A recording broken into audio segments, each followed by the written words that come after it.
In this segment of Ken Dixon's Deja Vu, we're going to see an interview with Marianne Faithfull from the Today Show, August 15th, 1990, nearly 30 years ago. Faithfull first came to the public's attention in the mid-60s as the English schoolgirl who ended up having a hit with a cover of a Rolling Stones song, As Tears Go By. And she famously had to sleep with 3 Rolling Stones before figuring out that she wanted to be with Mr. Jagger. Marianne had a bunch of hits in the 60s, and maybe even more significantly influenced some of the Rolling Stones' greatest songs. You Can't Always Get What You Want, I Got the Blues, and she co-wrote Sister Morphine.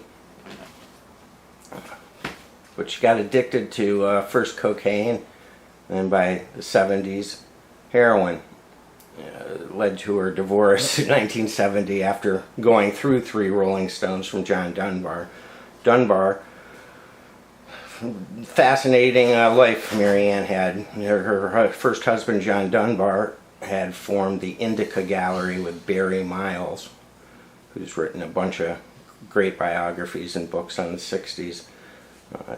Paul McCartney, definitive biography of Paul McCartney.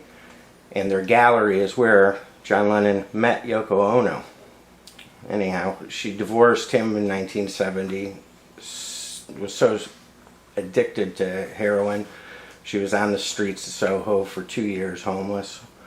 Hooked up with a guy from the punk band The Vibrators, recorded some albums that did okay in the 70s.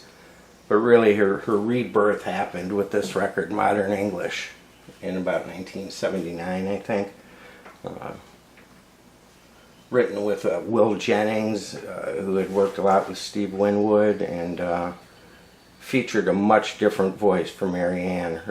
The toll on her vocal cords from smoking and doing drugs for so long had taken her from the sweet schoolgirl vocal stylings that made her famous to a much huskier, aged, weathered sound. Hence the title of her album, Strange Weather, which came out concurrent to her autobiography, Faithfull. And she has reinvented herself. She ended up working a lot with Hal Wilner, who of course was from Saturday Night Live, Night Music, Sunday Night, and made some incredible music. I believe her art to be better at the end of her career, which isn't quite over yet, folks, but than it was in the beginning. But what a fascinating life, what a fascinating woman, what an artist.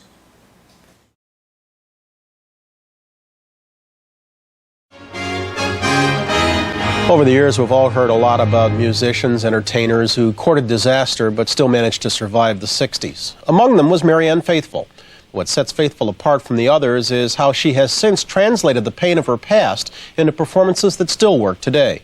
They're in evidence on a new album called Blazing Away. Today music correspondent Rona Elliott has more.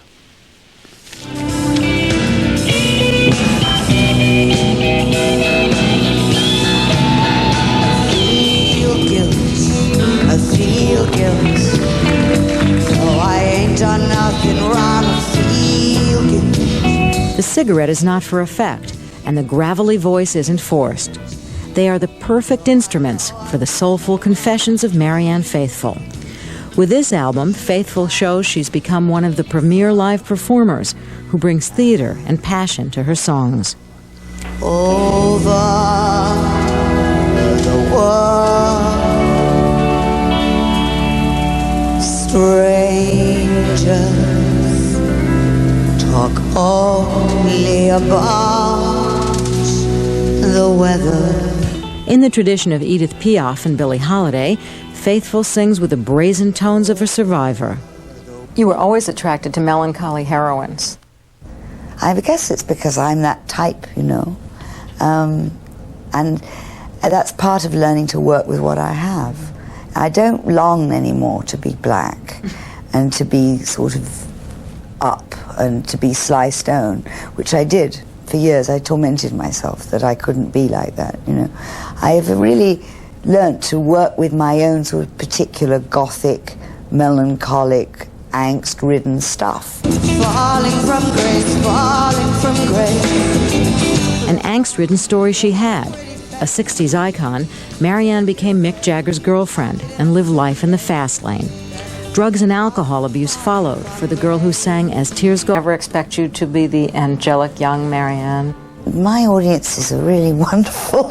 They're really kind of, they don't expect anything. They must have learnt over these years to not do that, because I've gone through so much stuff. But they love that version, and they're very attached to it.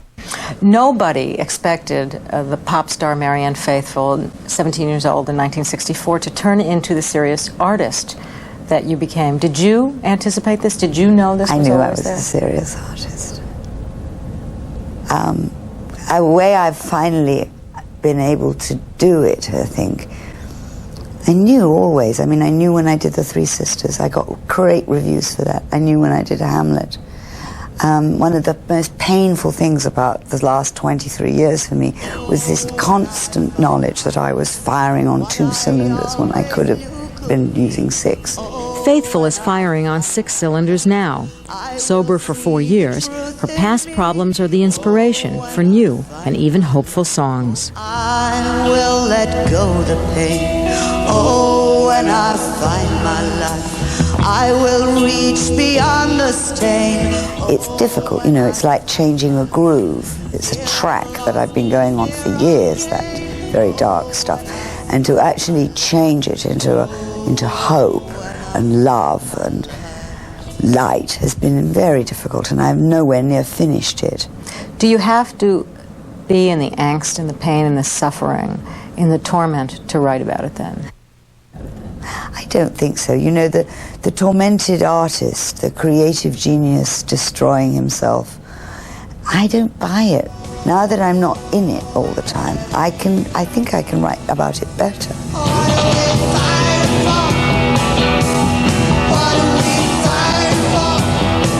What does it look like when you look forward? It doesn't look very grand, you know. I'm slowly moving into being a real person and becoming human properly, because I wasn't. It's very painful. As I become more of a real human being, I lose some of the old stuff. And some of that was great, but I have to let go of it. And the only time I can really pretend it's all there again is when I'm on stage.